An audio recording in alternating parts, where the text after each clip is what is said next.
the impact of this school closure that we've had, this remote learning that we defaulted to, is going to be impacting for years to come if we don't do something to close the gap. How do we do that? Well, number one is resilience is the answer to it. But I think a big mistake that parents think is there's only a set window. It's too late, or it started when he was 3.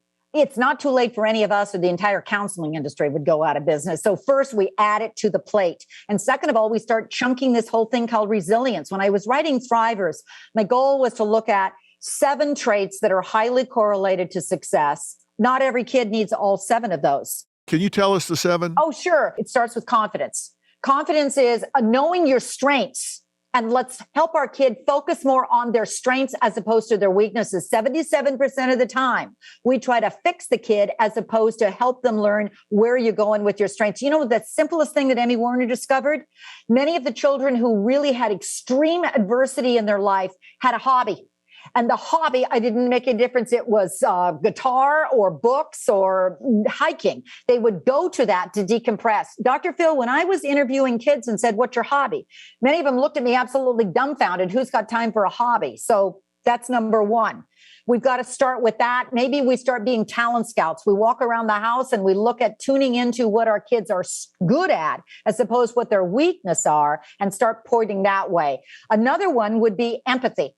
We need social competence. We know that many children who are resilient have ability to connect with others. Now we've got loneliness factors, and social competence and empathy is made up of social skills. So if that's the part that's low, then let's start focusing in on how to help our kids get along. The third one is every kid in the world needs self-control, coping strategies, how to get rid of that stress so it doesn't become so darn unhealthy. There's at least 30 strategies in the self-control strategies, that chapter on how to help them.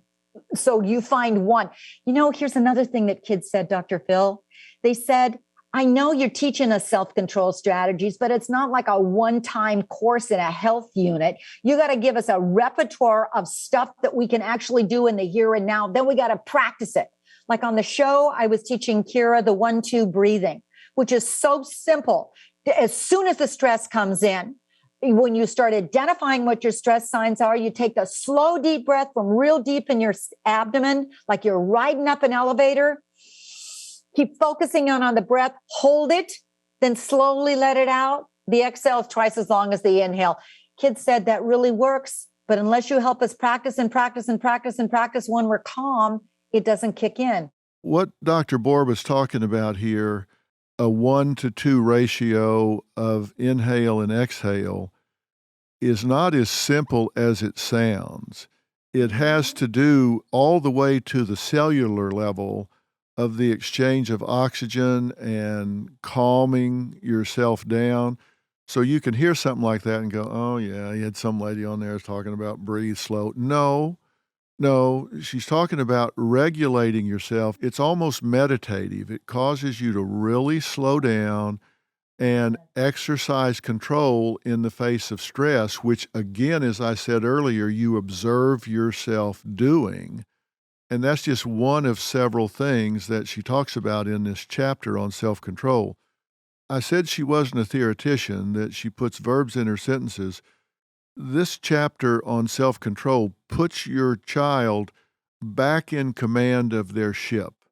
And I can't tell you how important role-playing is. If you take these things in her self-control chapter and you actually role-play this with your children so they practice it and do it, this can be an absolute game changer. Oh, thank you, because you also nailed something else on that one that I think we're doing wrong as parents. We tell our kids these things instead of showing them. Any skill is better if you show it, not tell it.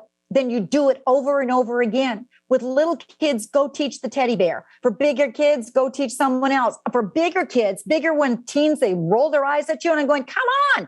The most elite forces in the world called Navy SEALs. This is what they do. You can do this. All you need to do is keep practicing and practicing. The exhale's got to be twice as long as the inhale. Yeah, and these Navy SEALs, they don't do it till they get it right. They do it till they can't get it wrong because their life depends on it. There you go. That's it. I think the other thing with parents when they're stressed is, oh my gosh, how am I going to feed that in? I got so much other things to do. Just if you take one thing like 1-2 breathing and you weave that in 1 or 2 minutes a day and you do it for a month, that alone is going to help your child learn a skill they're going to use the rest of their life. There's dozens of ideas in there. Don't do them all or your kid will never let you read another book. Find what works for your family and you keep working and working and working on it, because your new goal as a mom or a dad is to help your child learn to cope without you. That's how they're going to get through a very uncertain world. They're going to need a new skill set. Your next one is integrity. Talk about that a little bit. Well, fascinating enough is that integrity is that piece that's that strong moral code and compass. And people go, what that have to do with resilience? There's a whole bunch of different kinds of challenges. Some kinds of challenges are the stress challenges, but integrity would be the challenge like the peer pressure challenge. Is that right? Is that wrong? When we look at kids who get over that hump, they have you as the parent planting very strongly in them what our beliefs are in this family. And that means it's a lot of conversations. Dr. Phil, the easiest thing I've ever seen, there was an incredible girl named Mia Dunn. Every high school teacher said, would you go figure out how that kid came to be such a kid with amazing integrity? So I pulled her aside. She was a senior in a Florida upscale school. And I said, okay, Mia, every single high school teacher is asking me to find out how you got the integrity. How'd you do it? She laughed and she said, oh, it was how I was raised. I said, okay, how were you raised? And she said, oh, I remember when I was 6. My parents called us, my 2 brothers and me, into the family room. There was all this chart paper and marking pen. My dad said, sit down. We're going to figure out what kind of family we want to be remembered for. So we're going to brainstorm kinds of words. Mom's going to write them all down. I don't care what the words are, respectful, responsible, honest, whatever. We're going to write them all down and then we're going to vote. At the end of, I don't know how many little bits of time, Mom ran out of room on all of the chart paper and Dad said, let's vote. And we all voted for honest. I said, okay, easy. So how'd you remember it? She laughed and she said, it was impossible not to. My mother must have said it 50 times a day. Remember, we're the honest duns. She'd drop us off at school. Hey, remember the honest duns. We'd be reading a book. Those guys were honest duns. They said it so much, we became it. Oh, I love that quote, because that's how you instill integrity. You got to be the value system for your kids. Stand up and start embedding it in your child so they become what you want them to be. Yeah, it's so important that you have rituals and traditions in your family, and they take pride in that, where you just say, we just don't do that. We do this. And that's so important for their identity. So important.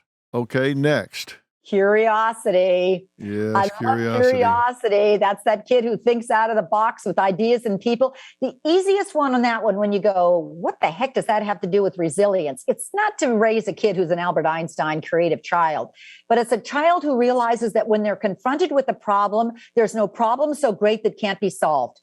And that's what you're looking for agency. The easiest way to do that from this moment on is when your child comes home or he's sitting there with a problem, don't solve it for him. Instead, what's bugging you, sweetie pie? Say it. And then you teach them the simplest thing that there is called brainstorming 101. Keep a poker face, because some of the ideas they come up with are going to be off the chart. But what's one thing you could have done? What's another thing? For a kid who goes, how long do I have to do it? For 1 minute till the sand runs out. But if you keep brainstorming and then you're all done and you go, okay, now get rid of things that aren't safe, wise, or responsible. What's the one thing you're going to choose? Good. Now let's create the plan.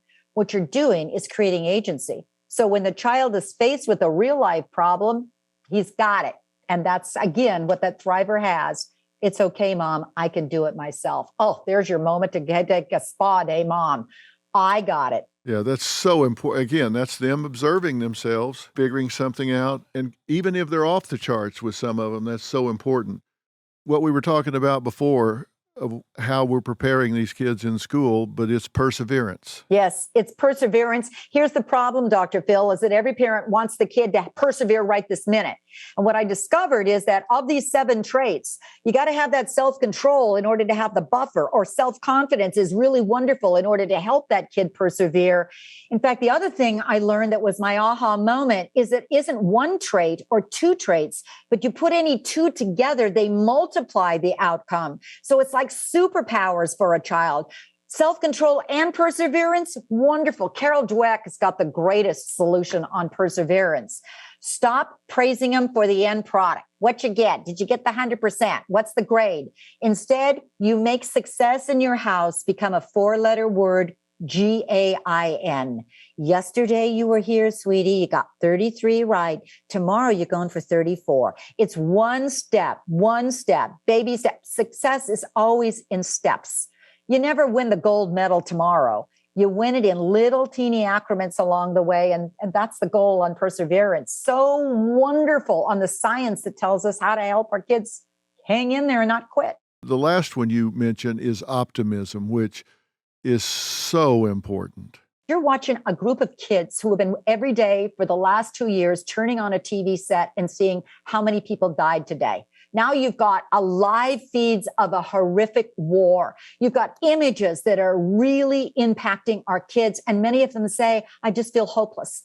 I'm really worried about the world. I think this one is one of the easiest things from NYU that said, images that our kids see either elevate their empathy and their optimism, or they create doom and gloom.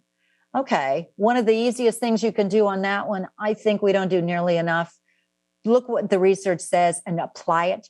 Go to the back page of the newspaper every day. There's incredible, glorious stories about real kids doing wonderful stuff. Cut out the news, blow it up. Now you got another family meeting or an entertaining just dinner discussion. Did you hear about true story? Here, I love this one. The 2 kids in Ohio, they were so worried about the neighbor next door. Empathy 101, because she's 80, she's all by herself, Mom. She's so lonely. Can't we do something? What can you do, sweetie? I love Mommy. What can you do, kids? Can we drag our cellos to her porch and do a cello concert? Good idea, said Mom. They drag their cellos, go to the porch, knock on the door, they social distance, they do a little cello concert. Oh, the neighbors come out, they're crying, Mom's crying. She puts it on Facebook, it goes live. What happens is the virtual of all the rest of the children in the world look at it and go, I can do that too. You're elevating their heart. You're seeing tuba concerts in Sacramento, flute concerts in New York. We've got to show our kids the good stuff that's doable. Now they put it in their hearts. They've got the agency. That's what builds hope.